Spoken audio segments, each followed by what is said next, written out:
ഇത് ഞങ്ങളുടെ ഒരു പരിചയക്കാരൻ, അവനും ഭാര്യയും കൂടി എറണാകുളത്ത് IT ഫീൽഡാണ്.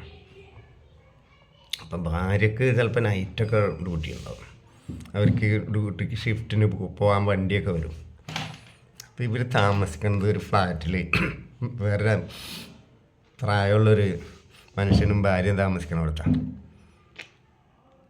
റൂം ഷെയർ ചെയ്യണമെന്ന് പറയുന്നതാണ് നല്ലത്, അല്ലെങ്കിൽ സെപ്പറേറ്റ് പോർഷനൊന്നും ആക്കിയിട്ടില്ല. തൽക്കാലം സെറ്റപ്പാണ്. പിന്നെ അവർ തമ്മിൽ ഭയങ്കര അറ്റാച്ച്മെൻറ്റും ആയപ്പോൾ അങ്ങനെ പോട്ടെ, ഒരു കുടുംബം പോലെ കഴിയണവർ.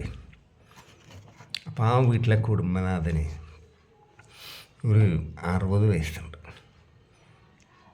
ചേടത്തിക്ക് 50 വയസ്സും. പ്രശ്നം എന്താണെന്നറിയാം, ഈ ഭർത്താവ് ഈ പെണ്ണിനും കളിക്കില്ല. ഇവരാണെങ്കിൽ നല്ല കാണാൻ നല്ല ഭംഗിയും ഷേപ്പൊക്കെ ഉള്ളൊരു സ്ത്രീയാണ്, നല്ല വികാരമുണ്ട്. ഇവർ തമ്മിൽ ഭയങ്കര സ്നേഹമാണ്. അതുകൊണ്ട് പറഞ്ഞാട്ടൊന്നും അവർക്കങ്ങനെ ചാൻസ് കിട്ടാറില്ല. ആഗ്രഹം നല്ലോണം ഉണ്ട്. അങ്ങനെ നിൽക്കുന്ന സമയത്താണ് ഇവർ വന്ന് സെറ്റാവുന്നത്. അപ്പം ഇയാൾ ഇടയ്ക്കിടയ്ക്ക് ചെന്നൈയിൽ പോകും, എന്തോ ബിസിനസ് സംബന്ധമായിട്ടൊക്കെ. ചിലപ്പോൾ ഒരാഴ്ചയൊക്കെ അവിടെ നിൽക്കും, ചിലപ്പോൾ 2 ആഴ്ച. എന്തൊക്കെ പരിപാടി ഉണ്ട് അവിടെ, അയാളുള്ളതില്ലാത്ത കണക്കാണ്. അപ്പോൾ ഈ പെണ്ണ് നൈറ്റ് പോയാൽ ചിലപ്പോൾ ഇവർ 2 മാത്രമേ ഉണ്ടാവുള്ളൂ, ഈ ചേടത്തിയും ഇത്.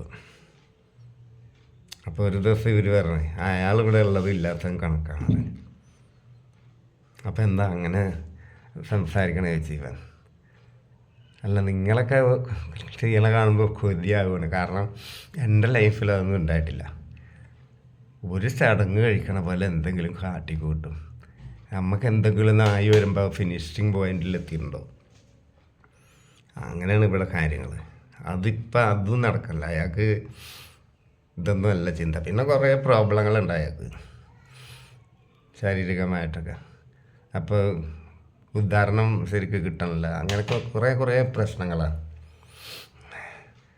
പിന്നെ സഹിച്ച് നിൽക്കല്ലാണ്ട് എന്ത് ചെയ്യാന്നൊക്കെ പറഞ്ഞപ്പോൾ ഇയാൾ പറഞ്ഞ്, നിങ്ങൾ അങ്ങനെ സഹിച്ച് നിൽക്കേണ്ട കാര്യമൊന്നുമില്ലല്ലോ, ജീവിതം ഒരിക്കലും ഉള്ളൂ. ഞാൻ ഒരു കാര്യം പറയാം, ഞാൻ നിങ്ങൾക്ക് ചെയ്തു തരാം. എൻ്റെ വൈഫ് നൈറ്റിന് പോകുമ്പോൾ അവരില്ലാത്തപ്പോൾ നമ്മൾ 2 ആളും അല്ലാണ്ട് ഭൂമിയിൽ ഇത് 3ാമത്തെ ഒരാളെ അറിയില്ല. നിങ്ങൾക്ക് അതിന് ധൈര്യമുണ്ടോ? എങ്കിൽ ഇന്ന് തന്നെ നമുക്ക് തുടങ്ങാം. എനിക്ക് നിങ്ങളെ കണ്ടെന്നുണ്ട് ആഗ്രഹം. പരസ്പരം ഇഷ്ടപ്പെട്ട ആൾക്കാർ തമ്മിൽ കളിക്കുമ്പോഴാണ് ചേച്ചി അതൊരു ത്രില്ല് സുഖം ഉണ്ടാവുള്ളൂ. ഇത്ര നാളും ഇങ്ങനെ നഷ്ടപ്പെട്ടു പോയത് പോട്ടെ, ഇനിയുള്ളത് നമുക്ക് അടിപൊളിയാക്കാം. ആരും അറിയാണ്ടിരുന്നാൽ മതി. അസലായിട്ട് ഞാൻ ചെയ്തു തരാം. അത്ര ഇഷ്ടമാണ് നിങ്ങളുടെ ഷേപ്പും നിങ്ങളുടെ മുഖവും ഒക്കെ. എനിക്ക് ഒരു ഓമനത്വം തോന്നണ മുഖമാണ് എല്ലാം കൊണ്ടും. എൻ്റെ അടുത്ത് നിങ്ങളുടെ അടുത്ത് കൊണ്ടുവന്നാക്കി ദൈവമാണ് എന്നൊക്കെ പറഞ്ഞ് പോക്കി അന്ന് താഴ്ത്തി ഈശയെടുത്തി ഇവന് വഴങ്ങി കൊടുക്കുക. പിന്നെ 2 ആൾ മാത്രമുള്ളെങ്കിൽ മേൽ ഡ്രസ്സ് തന്നെ ഉണ്ടാവില്ല 2 ആൾക്കും. അയാൾ വരികയാണെങ്കിൽ അറിയും. അപ്പോൾ ഒരു പേടിയും പേടിക്കാനില്ല. അതിൽ ഫ്രണ്ടിൽ നിന്ന് ക്ലോസ് ചെയ്തിട്ടാൽ പിന്നെ വാല് ചവിട്ടി പൊളിച്ചൊന്നും വരില്ല. ബെല്ലടിക്കുമ്പോൾ അങ്ങോട്ടും ഇങ്ങോട്ടും മാറാനൊക്കെ ഇഷ്ടം പോലെ സമയമുണ്ട്. അല്ലെങ്കിൽ കുളിക്കാൻ കയറിയാലും മതി. അപ്പോൾ ഒരാൾ പോയി വാതിൽ തുറന്നാലൊക്കെ പ്രശ്നം സോൾവ് ചെയ്യാം. ഇതൊക്കെ നടക്കണ കാര്യങ്ങളാണ്. പരസ്പര സഹായത്തിലുള്ള എല്ലാ കാര്യങ്ങളും മുന്നോട്ട് പോകണത്. നമസ്കാരം.